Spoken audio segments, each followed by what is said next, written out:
Well, good afternoon. It's a Saturday. Getting late, past mid-March. Last Sunday's paper had an article that really caught my attention. It caught my attention because almost from the beginning I've been very disgusted with the No Child Left Behind program.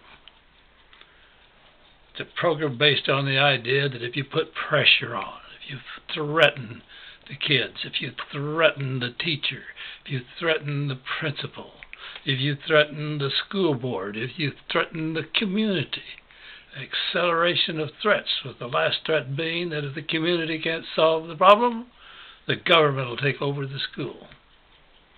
Boy, government does such a great job with so many things, and I don't care who's in the head chair.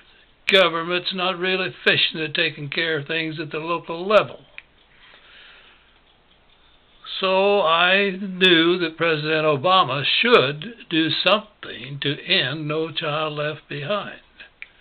But as I watched all these cotton-picking tea parties and all this nitpicking, part of it racially based, part of it, most of it, just plain old based on divisional politics.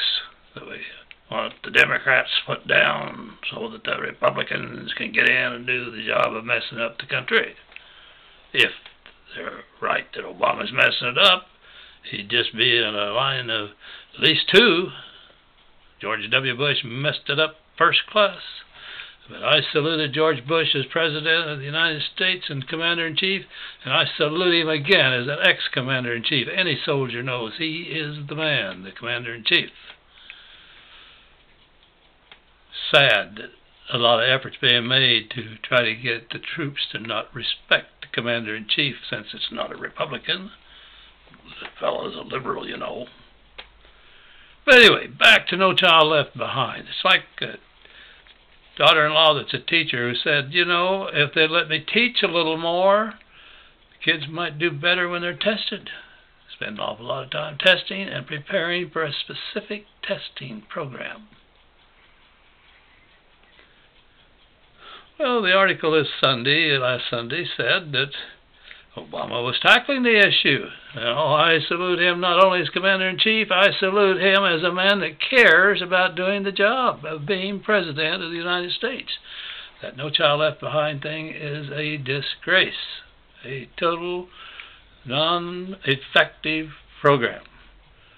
It's part of the rich get richer, the poor get poorer, and after I do this video, if I get to it today, I'm going to do another one about how it affects a school locally, and a principal that I subbed in her classroom when she was a classroom teacher, and I know she's an excellent person, an excellent educator. Well, I want to reiterate some reasons why I think the No Child Left Behind program is disastrous. First of all, when a program is based on threat, it creates tension, and tension is an environment full of tension is not a good learning environment. In fact, tension is contra to a good. It's negative. It's a negative environment when it's an environment of tension. And it's not a theoretical tension. I've been in elementary, junior high, and high schools where you can feel the tension. Recently, I think I made the video about being at Yuma High School when you had kids in an algebra class, some of them in there for the second time, some the third time, and some the fourth time, and you either pass algebra or you can't get out of high school. I don't think that's really part of No Child Left Behind. I think that's the way it was interpreted locally. But you talk about unhappy kids in a classroom where there's tension. Whoa, don't want to sub in that kind of room very often.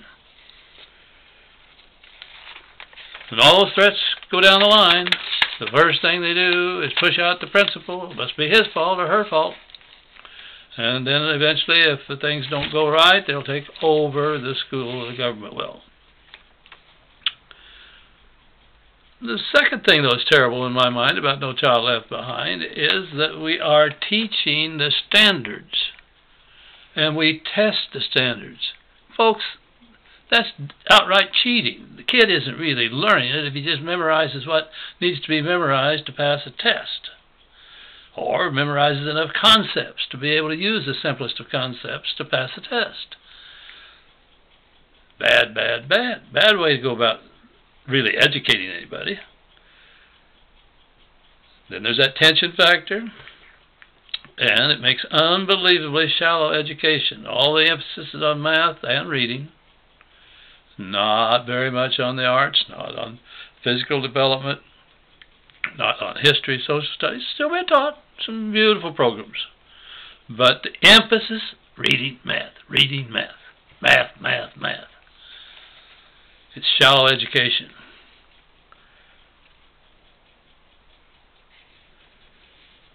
Shame on us for putting up with it as long as we have, and God bless you, President Obama, for having the guts to face up to the fact that No Child Left Behind needs to go.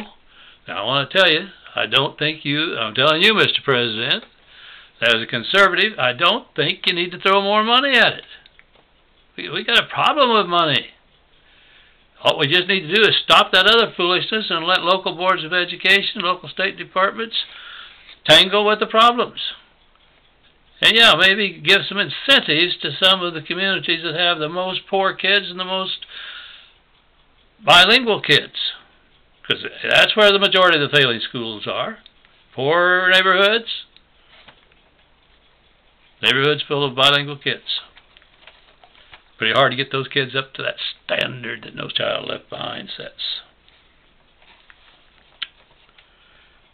So I salute Mr. Obama for having guts enough to tackle it, and I wish he would just get it rewritten.